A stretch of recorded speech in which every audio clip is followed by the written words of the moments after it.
Hey, I'm Tanya H. Franklin, and welcome to Tricks My Dog Taught Me, a podcast for lighthearted and occasional deep conversations with family and friends, revolving around my journey as a dog mom to my little guy, Zach the toy poodle, which actually prompted me to self-publish my first book and share some of my insights through poetry and weekly life lesson. Today's episode, I invite my sister-in-law of over 10 years and friend, Zamora Thomas, to join me to have a heart-to-heart conversation. Mora, you have been doing your thing. I've been trying. With not only raising your daughters, taking care of my brother, but working and going to college simultaneously. You know, you're currently a teacher, you're in a master's program, so I think you know all about the long stretch, which was the inspiration behind week 10's poem in my book. Shit.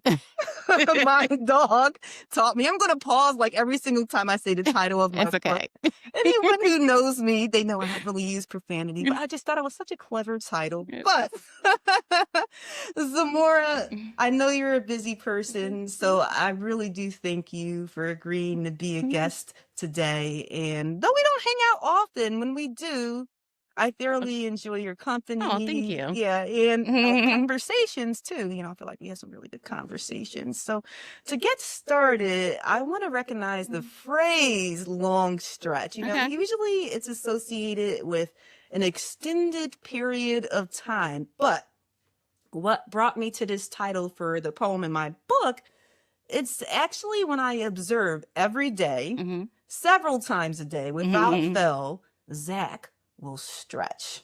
And like these really nice long stretches too. And, you know, I have to admit for a while, this was an area where I was extremely deficient. Like I did not stretch at all. And now I stretch a couple times a day and it makes a big difference. And, you know, it makes me wonder like, why is sometimes when people who don't stretch, and it's not like I'm saying I'm better, but you know, people who don't stretch, they wonder, why is my body so tight? Or why isn't it forgiving when I'm doing these intense strength training exercises? I know I definitely thought about that because it makes a big difference. And at first I used to chalk it up to my age. Oh, I'm getting older.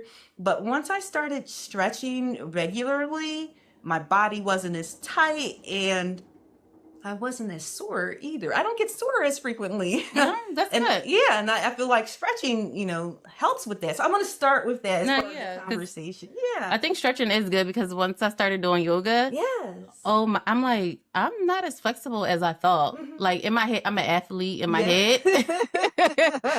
And I was like, I thought I was like just being strong was good enough. But once I started doing yoga and like stretching on the mat, I'm like, oh, I really need this. I need to learn how to stretch and balance stuff. And I've been like, my squats have been getting better since I've been able to go down lower, you know, hips. And it helps to avoid injury too, you know? And it's funny because we're talking about actual stretching, but I'm thinking about also stretching in the figurative sense as well, you know, like not just with our body, but so I'm wondering with, you know, I mentioned all of these things you have on your plate. So I'm wondering, how do you make sure your body and your mind don't fail you, you know, when you're trying to make sure you're there, not just for your family, but for yourself, mentally, physically, emotionally? Like, what do you do to make sure you can make it through that stretch?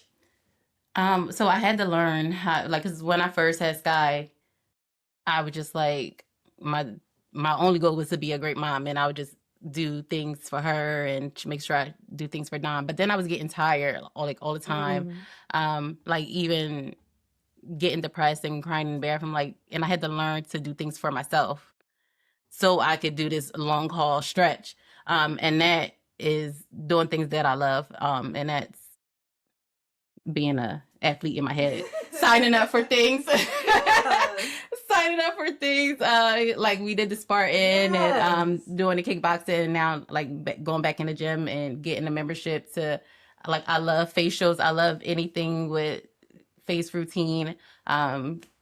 getting a Hand and Stone membership and going there once a month, like to make sure I'm doing something for myself so I can be the best person for my family. Yeah, I think so often we pour into others and we forget to pour into ourselves, then we wonder why we can't, stretch as far. I mean, I definitely think for me, one of the things I try to do is a little bit of what you said. I do need a little more TLC in terms of doing massages and things like that. I mean, I did do Sean, my husband, he paid for one when after I did that 21K 30 obstacle course series, I could barely move after, like I got through it. I did really well. But afterwards, oh my goodness, I could barely get up out of my seat. And he was like, I'm gonna, because I was like, he's like, I don't think like a Hand and Stone's gonna do it. I think you need a sports like massage, and so he actually found the place in downtown Philly who specialized in that and paid. That's cool. And I was able to get that, and that's, I will say, I was stretching then, so I anticipated that I was like going to still be tight because of the race. But she was like, you are just, you have so many knots. And I'm like, so, but yeah, I mean, like, I would say one of the things I try to do is to prioritize my sleep consistently. Because I know a lot of times people are all over the place with that. And I probably prioritize my sleep more than the average person because Sean and Quinn, my daughter, 12, who's 12, make fun of me all the time. They've cut down a little bit because they'll look at their watch when I'm like, all right, guys, I'll see you. And they're like, it's not even 7:00. I'm like, well, no, you're supposed to start preparing for bed approximately an hour to 2 hours before you're going to go to bed. I usually go to bed between 7, maybe 7:30. Okay. That's when I don't have an event. Like, like if Quinn has an orchestra concert, or, I went to the Raheem Devon show or something like that. Yeah. I'm gonna get my nap in, something I'm ready. But otherwise, I go to bed around 7:30 because I wake up around 3 something. So. Oh, well, then that makes sense because you get up early. Because I like to, I like to go to the gym and get it out the way. And so then I'm back home before anyone even wakes up. And so I look at that as helping me with the whole stretch as well, where then it's, I mean, granted, Quinn is fairly self-sufficient. And then Zach, he's not self-sufficient necessarily as a dog, but he will wait for me to get home. Like, okay, like I'll take him out, as soon as I get home, because he'll just still be sleeping. But I think about just being able to still be there for my family. I still have the time for me. And it's not like, as soon as I run in the door, I'm racing to do a bunch of things, and so that's one of the things that I look at. Because, you mentioned doing the Spartan race. So yeah, doing the races, teaching, family duties, strength training. I need to make sure I can sleep because I'm like, so sleep is important. Yes, yes. One day I was almost up for 24 hours. Sean had gotten the time wrong for this show we were supposed to be going to. It was like with his family at this place called South, a restaurant. Okay, like a jazz show. And he had the time wrong. And I'm like, and it was a 3-hour difference. Thought the show started like 6, starts at 9 in the evening. And I'm like, I don't know if I'm going to make it.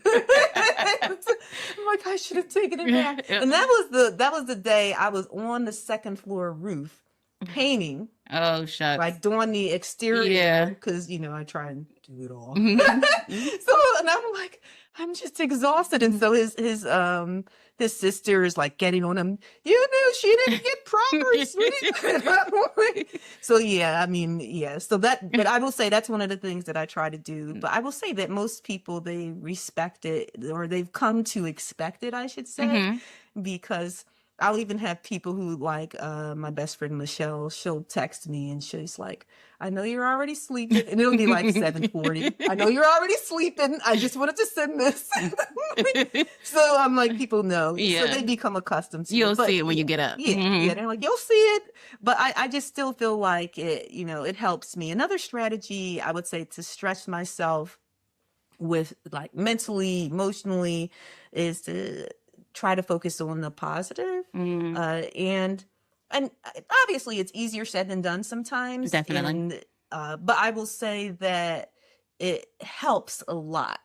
Because then it carries on throughout the rest of the day where, and I mean, I know sometimes people are like, oh, what are you, Mary Poppins? You're happy about this and that. And I'm like, but no, yeah, it can be that. But at the same time, I think if the default is to always find the negative, then that's exactly what you're going to get. You're going to exactly, get a negative outcome. Exactly. And not only that, to use that analogy of that, like the rubber band stretching, then in your mind, you're already expecting it to pop, But, I'm not sure if you ever done this when you were a kid.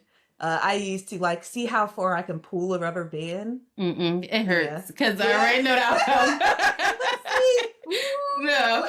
Or even like to think about blowing a bubble gum, like okay. how big can I make this bubble? Like if you're someone who's already thinking, I'm not even gonna be able to blow anything, it's gonna pop soon, Yeah. Like so I mean I to use that analogy then, like the bubble gum, like okay, bubble gum is see if I can get an entire like half a foot or something, like 6 inches or something, like And just I mean, I think for me also doing pep talks.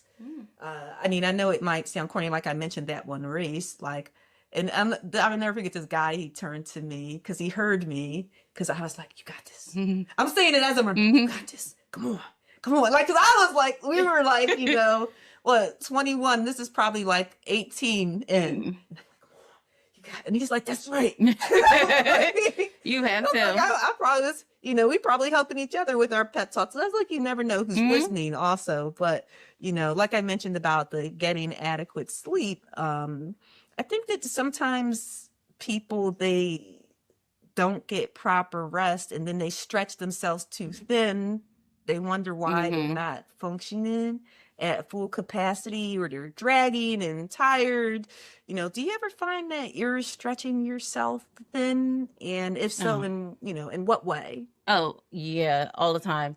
When I was working 2 jobs and going to school, and like that was stretching myself thin, and I was like, I would never in life do that again.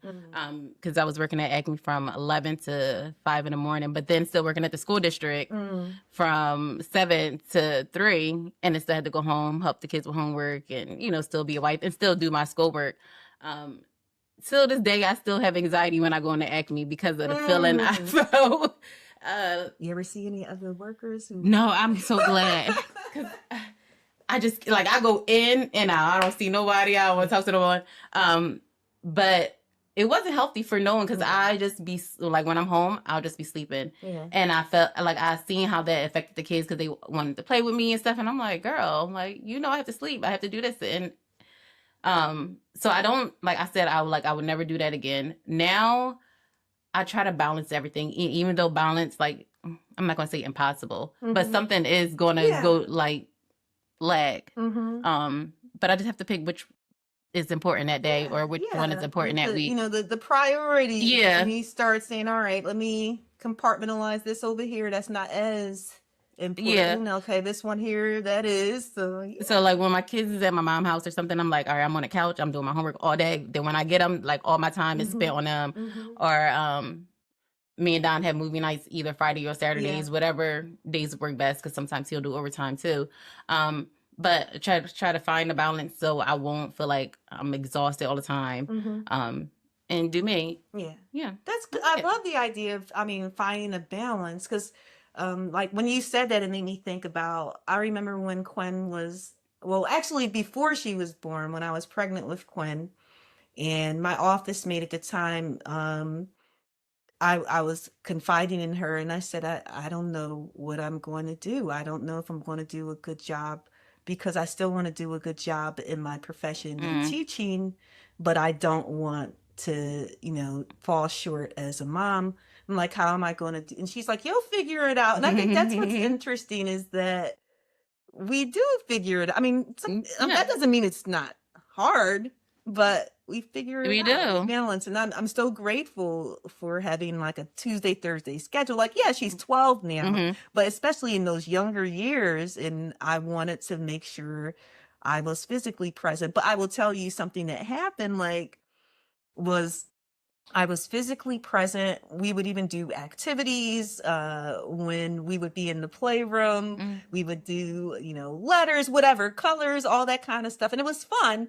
But I would have this setup where I'm like, okay, now I'm going to work on reading papers because I had online classes in addition to in-person classes. And I'll never forget, and I still have it on my phone. I have pictures of a Cohen taking pictures of me. And she's probably about maybe 2.5, maybe going on 3 possibly. And it's me just hunched over the computer, like reading papers or grading or checking, whatever I'm doing. And I just thought to myself, I'm not present. I'm not present.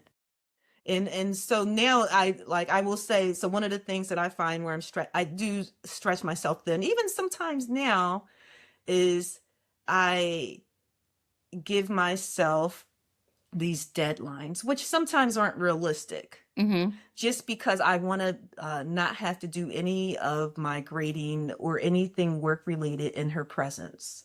I mean, I know that sounds silly, but it's it's not. Where I'm like, I am here. Like, because every once in a while it'll happen where a student will send an email and, I'm waiting for her to get out, like, from school. Like, I'm at the school waiting for her to be dismissed. And so I'm like, oh, I got enough time. Let me just send them a reply. And then she comes out. And then we have this thing where it's like, how was your day? And like, it's like, who can beat who to say, how was your day? And I will say, I'm grateful that even though she's 12, she still wants to tell me everything about her day. And then if I just tell her my day was fine, she's like, I want to hear everything. Fine is not an answer. And I'm like, okay. But then this one time when I'm like, wait a minute, I just need to respond to this student. And it was taking me longer than I wanted. And even though she's not like, Mom, I still felt like, I don't like this feeling of not, I mean, a person would say, well, whatever. But I didn't like that feeling. And I felt like I got to figure out ways where I'm not, I mean, it's never going to be perfect. And she is aware there'll be times when I need to do things like that, especially at the end of the semester. Tons of papers as an English professor. Oh my gosh, tons and tons of papers, never ending papers. But I will say that when because I think we can all, like I mentioned that rubber band, I think we can all feel, like you can feel the tension. You don't know when the pop is going to come. You hope it doesn't come. No, I mean, we all hope not, it doesn't come. The pop hurts. The pop hurts, right? And then you got to think how you going to repair it. Can it be repaired effectively, So I will say when I feel that stretch, and I am one who's guilty of not asking for help. No, same with me. I felt that even last year, my first year of teaching, I was, like, I was focused on, like, all right, I want to be a great teacher. And I was bringing work home because I'm like, all right, laminating is all you do. Like, I am tired of laminating. I'm tired of cutting out ABCs and numbers. But I was doing that at home and answering parents' dojo messages and, like, doing my lesson plans. And I'm like, wait, I'm doing it again. I'm not being present with the kids. So this school year, I was like, no. Like, I put a timer on my dojo at 3:30. I get off at 3:39, but at 3:30 it's cut off. Whatever you have to ask me, you can wait till the next day. You ever see 5 Heartbeats? I love 5 Heartbeats. And that one part where they hang the guy out from the window. He's like, my office. I say that. I don't hang anyone out. Yeah. My office hours are 9 to 5. Because I tell my students, I say, I said, just like you all have family, whether you lived in your parents' home, grandparents, or you were parents yourself, family is important to me. And I said, not even just family, but having time to yourself, outside of the college atmosphere, just like you might have other classes or other responsibilities, work, what have you. And I said, I hope you will respect that. And so my cutoff, I wish I could do 3 something, but I try to be reasonable. 3:30 is it. My cutoff is 6 o'clock at night. because I'm going to bed in an hour anyway. I tell them, I'm like, I'm going to be in bed in an hour anyway. So it doesn't matter if you send it late. I'm not going to see it until the next morning. And I always tell them, you're welcome to send me a message whenever you want to, but just know I only answer during business hours. Definitely not. And I don't answer during weekends. And I used to, way back, there once was a time when I'm like responding around the clock like I'm, on call. And I'm like, I got to stop that. And so, yeah, I definitely realized, I don't want to use the word damage, but I would say that I saw it was not only impacting me being present, but my mood as well. Because I think we're talking about stretching, but it's very closely related to the word stressing. And so I found myself stressing more. So yeah, because you never know what those messages are going to say, and then that could like impact your mood, and and now you in a bad mood, and the kid's like, "What? Like you were just fine." Yeah. Because there's times when Quinn's like, "Mommy, why don't you just respond tomorrow?" And I'm like, "Well, I at least want to craft the email so I have it ready to go in the morning." Nice. Do you think there's benefits to occasionally stretching yourself beyond your limits, or what you might perceive to be your limits? No, definitely. I think you should always push yourself.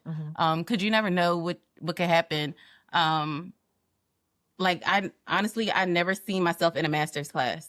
Like I always knew I wanted to be a teacher. I always knew I wanted to be an educator, and I'm like, I did it. It took me forever, but I did it. But I never seen me being in a master's program, because I'm like, all right, I get a bachelor's and that's it. Like, but now I'm in my master's program. I'm like, okay, I think I got this. I could do this. So now I want to get a principal cert. So just see where you could go. Like, don't ever limit yourself. And I think that's my problem. Like, I limit myself a lot, and I overthink things, and I'll be like, oh my goodness, how I'm going to do this, or what's going to happen. Stop. Just go. Yeah. And even like I started reading the Bible more frequently now, because I'm a worry box too. And I'm like, I worry and stress. And then like, as I was reading, and it was just like, why worry? Like, do you not have faith in me? Like, do you not trust me? So like, I always say that in my head, like, if anyone else could do it, I could do it too. So like, why not? Like, why can't I get my master's? Why can't I be a principal? So I'm stretching. Let's see how far I could go. Yes. Yeah. You know what? I think you probably will be going further than you think. So, but you know. Yes. I mean, I will say, I agree with exactly what you said, that there is definitely benefits to stretching ourselves. I mean, yeah, there's times when I might grumble or complain about it, or even cry, and not like maybe sometimes actual tears, but no, it's crying is fine. I cry all the time. Or just even in agony, like when I'm pushing myself, especially with strength training, when it's like, like that, like, I'm trying to lift a heavy weight or something, but it's worth it. I mean, it's how we grow as people, I mean, we were most recently talking about being better versions of ourselves. I mean, you get that from stretching. I mean, or whatever word you want to use in its place, I mean, I think about how, since we're talking about stretching, people, they use shoe stretchers. Why? Because they love these pair of shoes, but they just fit a little too snug, right? You have a goal in mind, and you're saying, I don't know if I can do that. I think I can. I don't know. Sometimes you just need to find ways to stretch yourself a little bit. Yeah. It doesn't even have to be a lot. Sometimes you just got to stretch a little bit. And, you're making reference to the Bible, and God will do the rest and help you. Seriously, like, just show him how you want it. Just show him what you want, and he'll provide. So yeah, I've been trying little by little. Yeah, there's this place up the street I have yet to go. It's called Stretch Zone. Okay. So it's like it's in Elkins Park, so up the street, and they actually have practitioner assisted stretching, where they have like those the whole contraption and hook you up to that. Oh, wow. Help you regain mobility and reduce discomfort. And I think that part of the issue when you think about physical stretching is, for some people it's uncomfortable, or they come to the realization, like you were saying earlier, they're not as flexible as they thought they were. And so it's like, well, I don't even want to do this. I can't, and I think about, I hadn't been able to touch my toes since I could remember. Like as a child, I couldn't touch my toes. And I remember like the gym teacher, like, all right, everyone touch your toes. And I'm like, I can barely, but little by little. And I think that also part of the stretching and the benefit is that you start to replace can't with can. You start to replace I think with I know. And so it's like, I know I got this. Yeah. Do this. You have to hype yourself up because nobody's going to hype you up more than you hype yourself up. So do it. Like, no one is going to love you more than you love yourself. Yeah, definitely. So, and I mean, sometimes we all need to be a little uncomfortable to grow and to get us to the next level, Yeah, you seem like you're going to say something. No, go ahead. So when you look back on your long stretches so far, like you mentioned, working 2 jobs, that's a stretch right there. Yeah, you're in school. Like when you look back at those moments and you earned your bachelor's degree, do you ever wonder how you were able to stretch yourself in those moments? Like you look back and you're like, how? No, seriously, I think about that all the time. I'm like, I don't know how I did it, but I did it. I got up every day and I did what I could in that moment, and it got me here. So I'm glad that I found the strength and to get up every day and do what I needed to do to get here, because honestly, it was worth it. Like every bit, every tear, every like falling asleep, coffee, like it was worth it. So I'm glad that I had the strength to like keep going, especially when I didn't see the light at the end of the tunnel. Like that's when you really learn like discipline and being consistent and building character, because you're like, all right, I'm not seeing where I want to go. I'm not seeing my goal at the end, but like you just have to have faith to just to keep going. And that's what I did, because it took me 10 years to get a degree, but I never seen that light. And then I finally was like, oh my goodness, like, because it was plenty of times I was ready to quit. But I'm like, either way, I'm going to be this age. So I'd rather be this age with no degree or a degree. So I might as well, I had to keep going. I like that last part that you said, because I think a lot of times we say, oh, I'm this age, I don't even know if I should even bother because I'll be that age. Okay. Well, you're going to be that age regardless if you keep no matter what. So you rather be that age than like just doing. Yeah, so I just rather be better. Yeah, because I mean, it makes me think like what you were saying with that. Like even with us doing Spartan races and even with me continuing them, and I'm like, when I think about, oh, wow, I mean, the reality is I'm just a couple years from 50. And I'm like, wow, I'm still doing these races, but I'm still getting stronger. I'm still stretching myself. I'm still, so when even when I look back on that stretch with the race, and I'm sure, I mean, I know it's cliche to say, but once I got out of my own way, I felt unstoppable. And it's like, wow.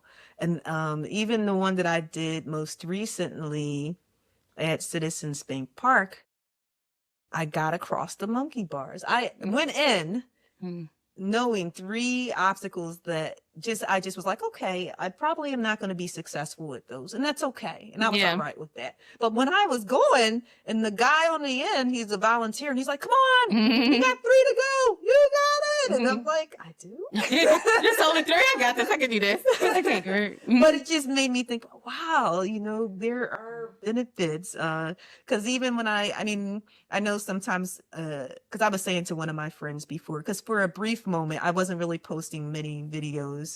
A brief moment. And she's like, are you still working out? You used to post more. And I was like, I figured people were getting tired of seeing my stuff. And she's like, I wasn't. And I'm like, really? And then, because I do them for myself. And, in me bringing it up now, it's like I look back on my progress.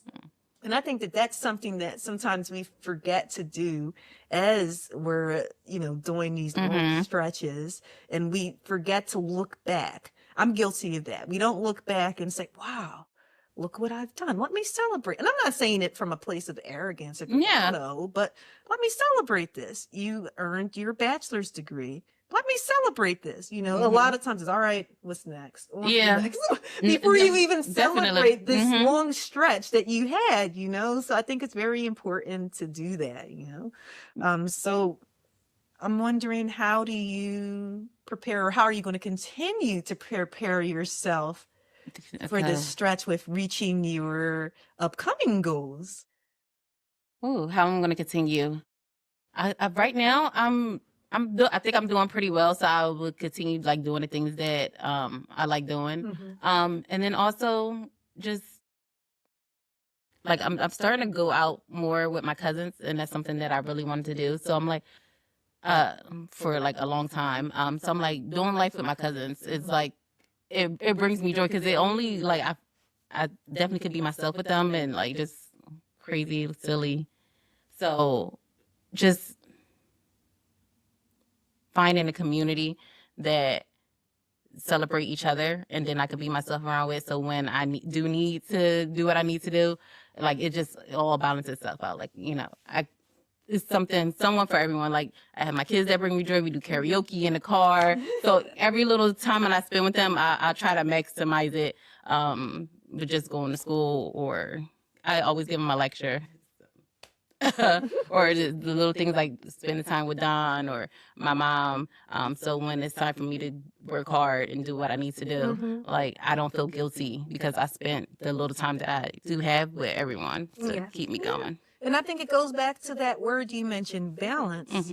That I think sometimes, and here's another cliche phrase, the go big or go home, which I understand that. But I think sometimes if we go big so much and we never go home, and when I say go home, meaning we have that place, that comfort, our family, our friends, those activities. And I'm not saying that you don't love to go big. I'm not saying that. But we need to have a place where we're like, wow, I feel comforted. Here. I feel like I can let go a little bit, and that I don't have to go all the time. But sometimes I do feel guilty when I'm not going. Cause I'm like, That's me. I'm like, am I being productive? Like, Yeah. And then I'm like, oh man, like it's okay. I had to tell myself, like, Zamora, it is okay to just do nothing sometimes. Yeah. Cause you always doing something. Just chill out. So that's something else I need to work on. But I'm I here do feel with guilty you with that. I'm always like, okay, let's see how I can, use this and pair it with something else. So that I actually have made it so that more times than not, I'm on social media when I'm walking. So then I tie it to walking. So then I'm like, I'm being productive. So someone can't say I'm just scrolling all day. I'm walking. That's good. Yeah. So I will say that, I'm there with you with that one. I mean, I will say that, like for me, I definitely, something that I think helps me with stretching myself towards future goals is being a creature of habit. I mean, it's, as some people would say, it probably is a little bit of a double-edged sword, because then I can be so regimented that I have a sleep schedule, of course. I have a gym schedule. I do meal prepping. I even like family out. Like I have it on the books like a month, sometimes like months out. Like, okay, we're going to be, and this is our rain date. So I'm like, my grading, like I said, my grading schedule, I'm trying to cram it in, like you name it. And while that certainly has its benefits, because I find that overall, it helps me be less stressed because I know what I'm supposed to be doing when. But at the same time, there's moments when it's not, I won't even say it's not even me that wants to deviate from it. It'll be someone who says, I know that you usually go to bed at this time, but we're having this party. Like, a party that starts like past my bedtime. Like party starts at 9 o'clock, and I'm like, and so it's like, well, I like them. I enjoy them. I guess I should go. Yeah. So then I have to go through and say, okay, I need to reconfigure all these things. And so I will say that that's a little little bit of a drawback, but at the same time, overall, I feel I'm about to say, as long as it's making your life better, then it doesn't matter about anyone else. Because then I feel like I have checkpoints where I can say, okay, I'm doing this. I can see growth. And I mean, I think it's not even that we always have to see growth physically, but sometimes it's just growth in myself and feeling like, I'm growing and that I'm becoming a better version of myself and that I like me. If that makes sense. You should. Yeah. Okay. So you are in the home stretch of achieving another goal that you set for yourself, earning your master's degree while being a wife, a mother of 2, a full-time teacher. And I think that's just amazing. So I hope you pat yourself on the back for that because it's amazing. So, and I hope I'm also proud of you for that achievement as well. And so what I'm wondering is, do you have any advice for others who are trying to stretch themselves to get one step closer to their goals? Just never give up. Just do what you can with what you have. Always. And don't listen to other people and look at other people and be like, oh, they here, I should be here too. Like, your journey is not other people's journey. And maybe your journey is not ready yet because God is working on you for your character. And I feel like that's what happened to me. Because I feel like if I would have been a teacher in my 20s, my character wasn't there. I would have been telling parents off, like, patience is not there. So I always think I'm glad I'm a teacher right now because my character has developed, my patience has developed by having kids and being in school so long. I built a lot of patience and a better character. So don't worry about like, oh, I'm here and I shouldn't be here. You don't know. You here for a reason. Just keep going and you're going to get there. You never know. Excellent advice. Excellent advice. I mean, the one part you said that really stuck with me is not listening to what other people say. And I mean, I will say for me, that's easier said than done because I am guilty of listening to what other people say. The tricky part, I think, for me is when they've planted a seed so deep that it's inherent.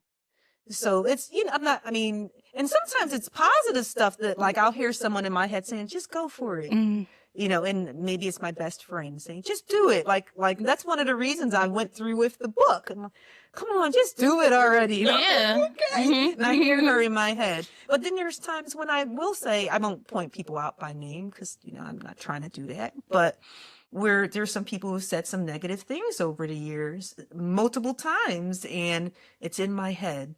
And I have to try and turn that off because that's the voice I'm hearing. And so to try to get rid of that voice and say, you know what, let me turn that off because they don't know what they're talking about. At all.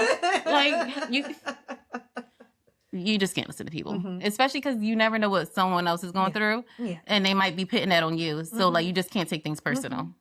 Yeah, definitely. I mean, I think that something else that helps me is, I would say figuratively and literally is, like I said in the beginning, stretching and being comfortable with that. And that every time we do it, it's like you build up these habits. You build up these habits to reach your goals. And I think that that's something too, that when you have a goal and you're thinking about, am I stretching myself too thin? I think the first question to ask is, am I stretching for the right reasons? Because sometimes we have these goals and it might be, like you mentioned, not worrying about what other people think. And it might be to appease other people or because you want other people to look at you and say, wow, look what you're doing. But is that the right reason for you? Maybe it is. I always think about, what am I doing to help other people or inspire other people or what have you?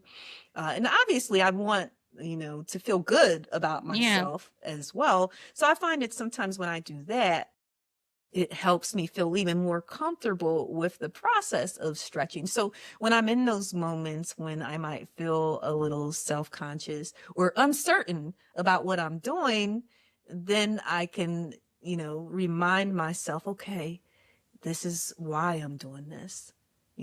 This is what I'm hoping to get from this experience. And I think that sometimes that, Yeah, it does help to remember your why. Definitely, definitely. Okay.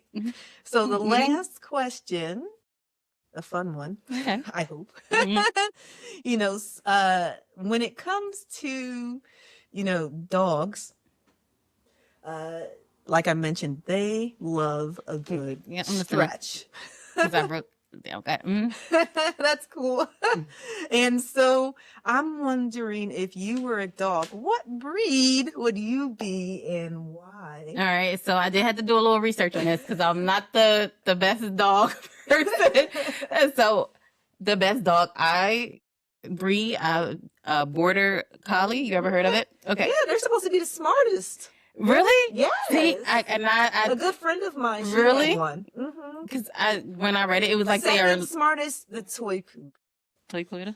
Okay. Well, the poodle in general. I just said toy because of Zach. It's cute. It's cute. Just because loyalty, family oriented, a little introvert, but good with kids. And I was like, I'm good with kids because I'm a teacher. I feel like I'm loyal. Yeah, and then I am a little bit of introvert. I don't like being around too many people, especially if I don't know them. Then I'm like a little reserved. But yeah. Okay, all right. And so, what dog breed do you think I would be, and why? All right. So I don't know if I'm pronouncing this right, but it's a Weimaraner. Okay. Athletic, friendly, outgoing, and competitive. Okay, I like that. And I don't know what I gotta look at. I give it to you, but look at it. I was like, oh, this is her.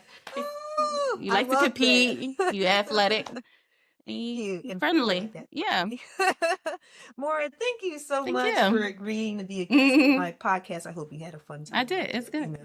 And I'm definitely rooting for you as you're in the home stretch of earning your master's degree and then principal certification. So don't stop, right? No, I'm going to do it. To you, the listener, are you in the long stretch? Are you stretching towards your goals and getting comfortable, being uncomfortable to reap the benefits in the end?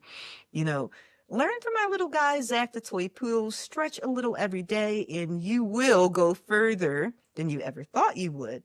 As you stretch, please be sure to follow me on Instagram, Facebook, TikTok, and YouTube at Tricks My Dog Taught Me.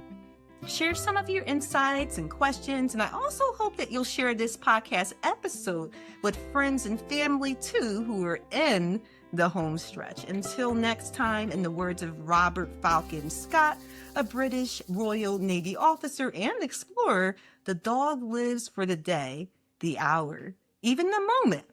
Take care, and I will see you next week.